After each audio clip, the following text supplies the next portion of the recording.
বাংলা বলছি চ্যানেলটি সাবস্ক্রাইব করুন এবং সমস্ত অনুষ্ঠানের আপডেট পেতে বেল আইকনটি অন করুন।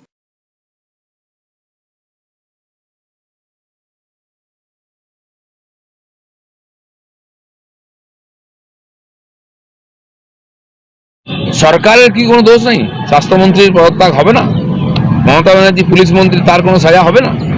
কেন এই ধরনের মানুষকে ধোকা দিয়ে আন্দোলনের নামে রাস্তায় নামানো হচ্ছে? আপনারা একটা সরকারের বিরুদ্ধে একটা কথা বলছেন না। জুনিয়র ডাক্তারদের সবাই প্রশ্ন করছে যে এত নাটক করে কি হলো, রাত জেগে এ করে আরজিকর যে ঘটনা, তার কি পরিবর্তন হয়েছে? তার কজন দোষী সাজা পেয়েছে? যাদের উনি পদত্যাগ চেয়েছেন ওনারা তারা প্রমোশন পেয়েছে। তো পেছন থেকে এই আন্দোলনকে যারা চালাচ্ছে তারা মমতা ব্যানার্জিকে বাঁচাবার জন্য এসব নাটক করছে না তো? রাত জাগো, ক্যান্ডেল জ্বালাও, চল রাত্রেবেলা বাতি জ্বালিয়ে ছবি তুলে চলে আসে। এই জন্য কি দেড় মাস ধরে বাংলার মানুষ কষ্ট পেল? স্বাস্থ্য পরিষেবা বন্ধ হয়ে গেল হসপিটালগুলোতে, তার জবাব দিতে হবে না? এই আন্দোলন যে করা হলো মানুষকে খেপিয়ে কি লাভ হলো? আরে বিনীত গোয়েল কাল থাকবে না, চলে যাবে। যারা গুলি চালিয়েছিল মমতা ব্যানার্জির কর্মীদের, তাদেরকে মমতা ব্যানার্জি পুরস্কার দিয়েছেন, মন্ত্রী বানিয়েছেন, এমএলএ বানিয়েছেন। এরাও থাকবে সেরকম কদিন পরে। কিন্তু মানুষ কি পেল এই আন্দোলন থেকে? আজকে এটা আর পোস্টমর্টম করতে হবে যে এত বড় আন্দোলন, এত বড় শো হলো, ওই শো পেপারের মতো হচ্ছে নাকি? এর রেজাল্ট চাই এবং পরিবর্তন চাই। কেউ গ্যারান্টি দিতে পারবেন ওই ডাক্তাররা আবার ডিউটি করলে রাত্রেবেলা আবার কোনো মহিলা ডাক্তারের উপর এরকম হবে না? হসপিটালে দাদাগিরি চলছে, লুট চলছে, গুন্ডাগিরি চলছে। নমস্কার, বাংলা বলছি চ্যানেলে আপনাদের স্বাগত। শুনলেন ফের বিস্ফোরক দিলীপ ঘোষ। তিনি বলছেন আরজি করের ঘটনায় যে সমস্ত জুনিয়র ডাক্তাররা এতদিন ধরে আন্দোলন করেছেন, লোক খেপিয়ে নাটক, এই কথা বলে দিলীপ ঘোষ ফের বিস্ফোরক মন্তব্য করেছেন। আপনারা শুনলেন সেই মন্তব্য। তিনি বলছেন জুনিয়র চিকিৎসকদের সবাই প্রশ্ন করছে এত নাটক করে কি হলো, রাত জেগে আরজি করের যে ঘটনা তার কি পরিবর্তন হলো, কজন দোষী সাজা পেয়েছেন, যাদের পদত্যাগ চেয়েছিলেন ওরা তাদের পদোন্নতি হয়েছে। দিলীপের আরো বক্তব্য, এই আন্দোলন যে করা হলো তার কি লাভ হলো, মানুষকে খেপিয়ে তার কি লাভ হলো? আপনারা সরকারের বিরুদ্ধে একটা কথা বলছেন না।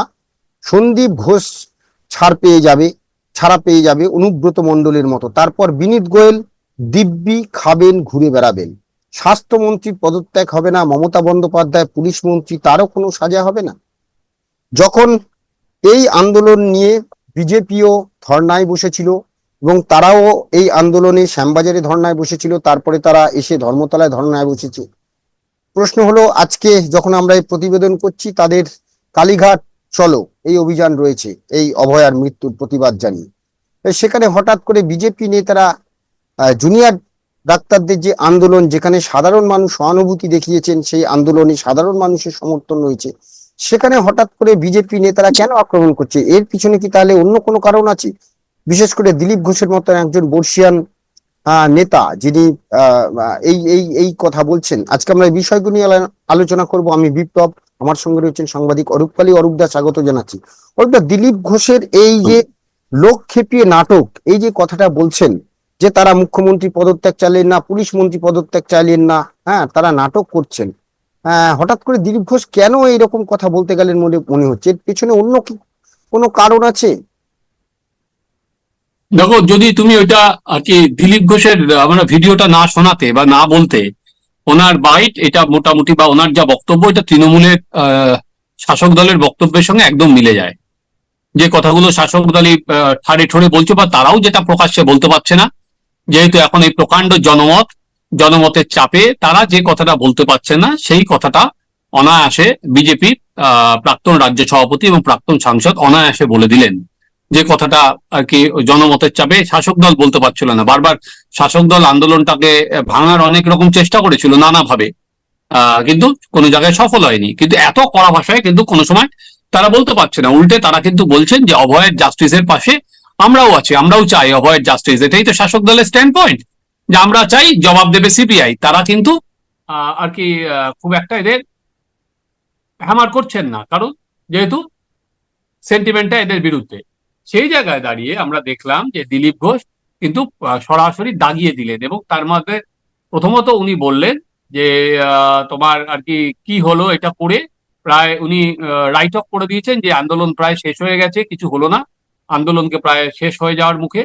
দ্বিতীয়ত উনি যেটা বলছেন যে আন্দোলনের পরে তুমি দেখবে আজকে মানুষের দুরবস্থা হয়েছে সেটাও বলেছেন উনি, যারা চিকিৎসা করাতে এসছেন সেটাও বলেছেন, যেটা তৃণমূল কংগ্রেস ইতিমধ্যে বলছে যে জুনিয়র ডাক্তারদের আর কি কর্মবিরতির ফলে 29 জন মারা গেছে। নয়, যদি দেখা যায় যে বিজেপি বিধায়ক অশোক দিন্দা তিনিও কিন্তু একই কথা বলেছিলেন যে স্বার্থপর আন্দোলন, চিকিৎসকদের আন্দোলন স্বার্থপর আন্দোলন, তিনিও একই কথা বলেছেন। কিন্তু আমার দেখো, আমি বিপ্লব, অশোক দিনদার কোনো নাম্বার নেই, ওকে পলিটিশিয়ান হিসাবে তুমি যত ক্রিকেটে মাঠে আর রাজনীতির মাঠ যে এক নয়, ওর বুঝতে বুঝতে আরো অনেক সময় চলে যাবে। ক্রিকেটের মাঠের সঙ্গে যে রাজনীতির মাঠ সমান নয়, সে বুঝতে বুঝতে ওর যা বয়স হয়েছে, রাজনীতির অনেক বয়স বেড়ে যাবে। ফলে ওর কথাটা আমি ধার্তব্যের মধ্যেই ধরি না। কিন্তু দিলীপ ঘোষ কেন এই কথাটা বলছেন? প্রথমত দেখো, এই আর কি সবই যদি ডাক্তাররা করে দেয়, তাহলে পলিটিশিয়ানরা করবে কি? বিজেপি রাজনৈতিক দল হিসেবে কি কাজ?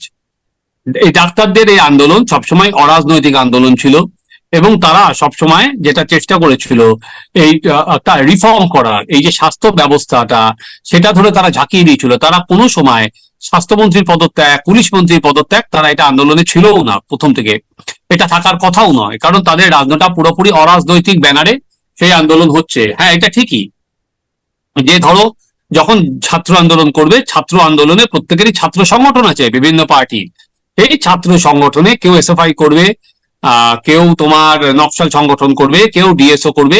সেখানে যদি বিজেপির কোনো ছাত্র সংগঠন না থাকে, কিছু করার নেই, তাদের তো এবিভিপি তো বিজেপির ছাত্র সংগঠন নয়, তাহলে সেটা যদি তারা করতে না পারে, তাহলে এখানে কিছু করার নেই। বরঞ্চ এই যে যেটা হলো, এই যে পুরো জুনিয়র ডাক্তারদের আন্দোলন, তার সঙ্গে বিজেপি অ্যালাইন করতে পারছে না বারবার করে, তার সঙ্গে অ্যালাইনমেন্টে বিজেপি পারেনি। সেটা বারবার করে বিজেপি যেটা বলছিল, যেটা এটার পেছনে লেফটরা আছে, যখন আজাদির স্লোগান উঠছিল, দেখবে বিজেপি বিভিন্ন ভাবে তাকে সোশ্যাল মাধ্যমে হোক, নেতারা ঠাড়ে ঠাড়ে হোক, প্রথম সারির নেতারা কিন্তু মুখ খুলছিলেন না, তারা সাপোর্টে দিচ্ছিলেন। সেটা সুকান্ত মজুমদার হোক, শুভেন্দু অধিকারী হোক, অগ্নিমিত্রা হোক, যারা বিজেপির প্রথম সারির এখন পশ্চিমবঙ্গে মুখ, তারা কিন্তু এর বিরোধিতা করেননি। কিন্তু দিলীপ ঘোষ, যিনি প্রথম সারির নেতা, যিনি বিজেপির অন্যতম প্রধান মুখ পশ্চিমবঙ্গের, যিনি প্রাক্তন দলীয় সভাপতি, তিনি যখন এই কথাটা বলছেন, তখন কিন্তু যেটা হচ্ছে, শুধুমাত্র জুনিয়র ডাক্তারদের ইনি ছোট করছেন না, তার সাথে যে এই যে ধরো এই যে আন্দোলনে যারা যোগ দিয়েছেন, এর পেছনে তো কয়েক কোটি মানুষের জনসমর্থন আছে, তারা রাস্তায় নামছেন, রাত জাগছেন, তিনি কিন্তু সবাইকে ছোট করছেন। ফলে এবার তুমি বলো কেন, সেটা দিলীপ বাবু উত্তর দিতে পারবেন। কিন্তু কিন্তু অ্যাজ এ সাংবাদিক আমার মনে হচ্ছে, ধরো উনি যে সময় আজকে যে কথাটা বললেন, তাতে কিন্তু হাত শক্ত হবে তৃণমূল কংগ্রেসের। এই জায়গায় দাঁড়িয়ে তৃণমূল কংগ্রেস কিন্তু চায় এই আন্দোলনটাকে ভেঙে দিতে, বরঞ্চ এই আন্দোলনের জেরে যদি লেফট আর বিজেপি, সিপিএম বা বিজেপি বা এটা বাড়ে, সেই জায়গায় দাঁড়িয়ে সেখানে কিন্তু ক্ষতি হবে এই আন্দোলনে। এবং এখানে দিলীপ ঘোষ যেটা বলছেন, তাহলে আর কি তারা তো আন্দোলনে যেমন ঢুকতে পারেননি, এমনি নাগরিক সমাজেও দিলীপ ঘোষের এই কথা অনেকটা কিন্তু তারা কোণঠাসা হবেন, অনেকটা একঘরে হয়ে যাবেন। কারণ ধরো আজকে ডাক্তারেরা তারা লালবাজার অভিযান করছেন, একটা সিদ্ধারা হাতে নিয়ে পুলিশ কমিশনারের হাতে গিয়ে তারা বলে এসেছেন আপনি পদত্যাগ করুন, তাই তো? তো সেখানে দাঁড়িয়ে আজকে বিজেপি, রাজ্য বিজেপি লালবাজার অভিযান করতে পারলো না কেন? এর দায় কে নেবে? আজকে এতদিনে তারা একটা লালবাজার অভিযান করতে পারলো না কেন? আজকে দিলীপ ঘোষকে যদি প্রশ্ন করা হয় যে আপনি তো রাজ্য সভাপতি ছিলেন, তাহলে আপনি হসপিটালের পরিকাঠামো নিয়ে কটা আন্দোলন করেছেন? আজকে এই ডাক্তারদের আন্দোলনের ফলে যে পরিকাঠামোগতভাবে প্রচুর আর কি পরিবর্তন হচ্ছে, সেখানে সিসিটিভি লাগানো থেকে শুরু করে শুধুমাত্র কিন্তু ডাক্তারদের নিরাপত্তা নয়, সেখানে রোগীরা, সেটা বলা হচ্ছে ডিসপ্লে বোর্ড হবে, রেফারেল সিস্টেম হবে, এবং যে সমস্ত পদ ফাঁকা আছে বিপ্লব, সেটা হচ্ছে স্বাস্থ্যকর্মী, সেটা হচ্ছে নার্স, সেটা হচ্ছে ডাক্তার, সেটা পূরণের জন্য অলরেডি চিফ সেক্রেটারি নির্দেশ দিয়েছেন হেলথ সেক্রেটারিকে। তাহলে এটা এতদিন ধরে দিলীপ ঘোষের নেতৃত্বে তো বিজেপি দীর্ঘদিন লড়লো, তাহলে তখন তারা এই কথাগুলো তোলেনি কেন? আর ডাক্তারদের আন্দোলন আজকে অরাজনৈতিক ব্যানারে আছে বলে এত মানুষ যোগদান করছে, এত মানুষ রাস্তায় নেমেছে, কারণ রাজনীতির কারবারিদের ওপর অনেকদিন ধরে তো তারা দেখছে কোনো একটা জায়গায় বোধহয় তাদের বীতশ্রদ্ধ হয়ে গেছে, যে তারা ঠিকভাবে আন্দোলনটা পরিচালনা করতে পারছে না। সেই জায়গায় আজকে এটা জনগণের আন্দোলন, একটা বলতে পারো গণ অভ্যুত্থান। এই পশ্চিমবঙ্গের ইতিহাসে স্বাধীনতা সংগ্রামের পর এই আন্দোলন দেখা যায়নি। দিলীপ ঘোষ যখন সেই আন্দোলনটাকে হ্যামার করছেন, তখন কেন? এই প্রশ্নটা তো বারবারই উঠবে হঠাৎ করে। এবং উল্টো দিকে আরেকটা দেখো, রাজ্য বিজেপি যখন বলছে যে দিলীপ ঘোষের মত তাদের মত নয়, তাহলে তারা কেন তাকে শোকজ করছেন না? তারা কেন তাকে বলছেন না যে আপনি মুখ খুলবেন না, মুখ খোলায় বারণ করবেন না? তারপরেও যদি দিলীপ ঘোষ বলে যান আর ওখানে সুকান্ত মজুমদার বা শুভেন্দু অধিকারী অন্যরকম কথা বলেন, তাহলে জনমানুষে কি যাবে? জনমানুষের কাছে কি কারা? উল্টো দিকে দেখো, সিপিএম বা লেফট কিন্তু এটাকে আরো সংহত করার চেষ্টা করছে, নানাভাবে মিছিল বেরোচ্ছে, একদম। নানাভাবে। তা হঠাৎ করে দিলীপ ঘোষের এই বলা, তাতে আবারও বললাম যেটা দিয়ে শুরু করেছিলাম, আর কি তৃণমূল সব থেকে বেশি খুশি হবে হয়তো এরা দিলীপ ঘোষের এই তৃণমূল বক্তব্য। শিবির। হ্যাঁ, হুম। যেখানে আমরা দেখছি যে সিপিএম এই আন্দোলনকারীদের সমর্থনে নেমেছেন, সিপিএম আবার এই নাগরিক যারা প্রতিবাদ করেছে আমরা দেখতে পাচ্ছি, অর্থাৎ যারা রাস্তা দখল করেছিল রাতে, তাদেরকে যখন চিঠি পাঠাচ্ছে, থানায় ডেকে পাঠাচ্ছে, বিভিন্ন জায়গায় সেই খবর আসছে, তাদেরকে আইনি সহায়তা দেওয়ার জন্য তাদের যে জন্য একটা বিশেষ সেল তৈরি করা হচ্ছে বামফ্রন্টের তরফে। তেমন কোনো উদ্যোগ কিন্তু এখনো বিজেপির তরফে পাওয়া যায়নি। তারা তাদের মতন আন্দোলন করছে, সে আন্দোলন দানা বাঁধতে পারেনি। তুমি যেটা বললে সত্যি তো, বিজেপির কেন্দ্রীয় নেতৃত্ব কেন তাহলে এইটার উপর রাশ টানছে না? কি করে এই আন্দোলনকে আরো গভীরে নিয়ে যাওয়া যায় সে বিষয়ে কিছু বলছেন না। দেখো, আগেও আমরা দেখেছিলাম বিভিন্ন ইস্যুতে দিলীপ ঘোষকে মুখে কুলুপ দিতে বলা হয়েছিল, ওনাকে প্রকাশ্যে কেন্দ্রীয় নেতৃত্ব মুখ বন্ধ করে রাখার কথা বলেছিল, ফোকাস করেছিল। আগে আমরা দেখেছিলাম মমতা বন্দ্যোপাধ্যায়কে যে বলেছিলেন বারমুডা পরে কেন যাচ্ছেন না, সেই কথা বলা হয়েছিল। সেটা ভোটের আগে নারীদের আর কি মহিলাদের মধ্যে ভোট ব্যাংকে সেটা প্রভাব ফেলেছিল। একইভাবে তোমার শীতলকুচির গুলি চালনার পর ওনার মন্তব্য মুসলিম ভোটকে এককাঠা করে দিয়েছিল।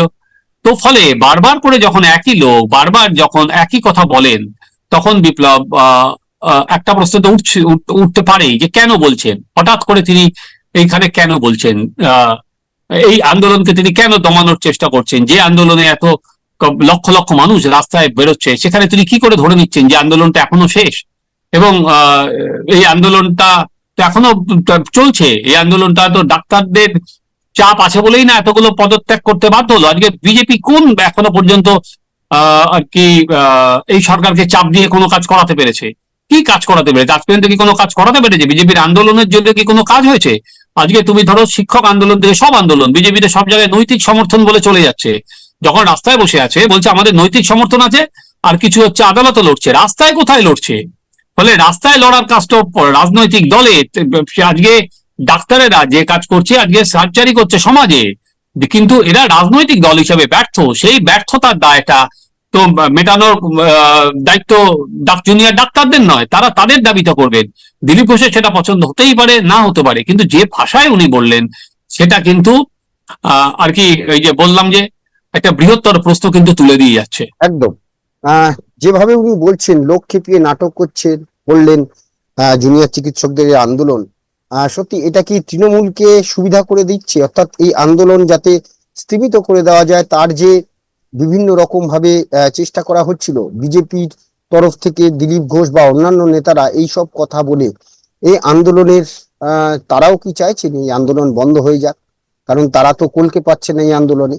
অন্যদিকে সত্যি যদি দেখা যায় এই আন্দোলন থেকে যেটুকু পাওয়া গেছে, সরকারি আধিকারিক থেকে শুরু করে যে স্টেপ গুলো তারা নেওয়া হয়েছে, বিজেপি এ রাজ্যের প্রধান বিরোধী দল হয়েও এখনো পর্যন্ত যত আন্দোলন করেছে, তার আন্দোলনের ফল কি সেটা কিছু এসেছে? এটাও কিন্তু একটা বড় প্রশ্ন।